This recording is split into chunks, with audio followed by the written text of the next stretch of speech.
પહેલાં તો તમામને નમસ્કાર. વિડીયો જાહેર કરવાનો હેતુ કોઈ લોકોની અંદર ભય ફેલાવવાનો નથી, પણ દિયોદર તાલુકાની અંદર અને એકંદરે આપણે તમામ જગ્યાએ જોઈએ તો અત્યારે જમીનો ઘટતી રહી છે. સરકારી જમીનો છે, ગૌચર છે બધી, અને એની અંદર અમુક લોકો દ્વારા ગેરકાયદેસર દબાણો થઈ રહ્યા છે એવી મને માહિતી મળેલી. તમામ જગ્યાએથી પહેલાં મેં આ પ્રકારનો ડેટા એકત્ર કરાયો છે. ડેટા એકત્ર કરાવ્યા બાદ એમને વારંવાર સૂચનાઓ આપી, પણ એ લોકો પોતાનું દબાણ હટાવવા તૈયાર નથી. તો હવે થોડુંક આપણે આ દબાણ બાબતે સેન્સિટાઈઝ બધાને કરી અને લોકો વહીવટીતંત્રને સાથ આપે.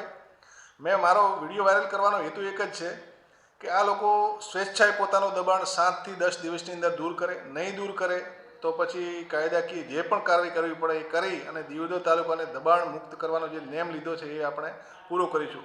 આ બાબતે માનનીય કલેક્ટર સાહેબ શ્રી, માન્ય જિલ્લા વિકાસ અધિકારી સાહેબ શ્રી, આપણા આદરણીય પ્રાંત સાહેબ શ્રી, એ બધાની પણ આ બાબતે ખૂબ જ પેલી લાગણી છે કે દબાણ બાબતે આપણે ઝીરો ટોલરન્સ નીતિ અપનાવી અને દબાણ દૂર કરીને તાલુકાને દબાણ મુક્ત કરીએ.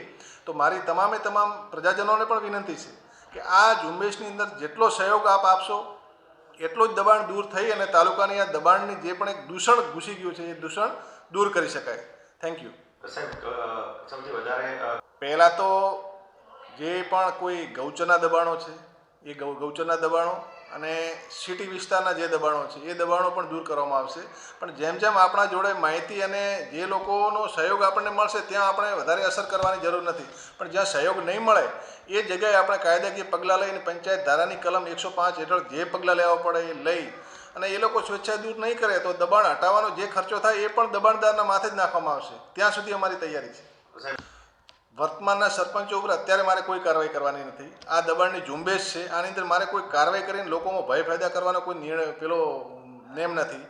દબાણ દૂર કરવું ગમે તે રીતે કોઈ પણ ભોગે દબાણ દૂર કરવું એ જ અમારી છે. સરપંચશ્રીઓનો પણ સાથ સહકાર છે જ. તમામ સરપંચોની પણ રજૂઆત હતી કે સર આ બાબતે આપણે કંઈક કરીએ, તો અમે બધા ભેગા મળીને વહીવટીતંત્ર આ પ્રમાણનું એક નમૂનારૂપ કામ કરવા અમે જઈ રહ્યા છીએ. તો તમામને મારી વિનંતી કે સહયોગ આપે વહીવટીતંત્રને અને આ ઝુંબેશને સફળ બનાવે.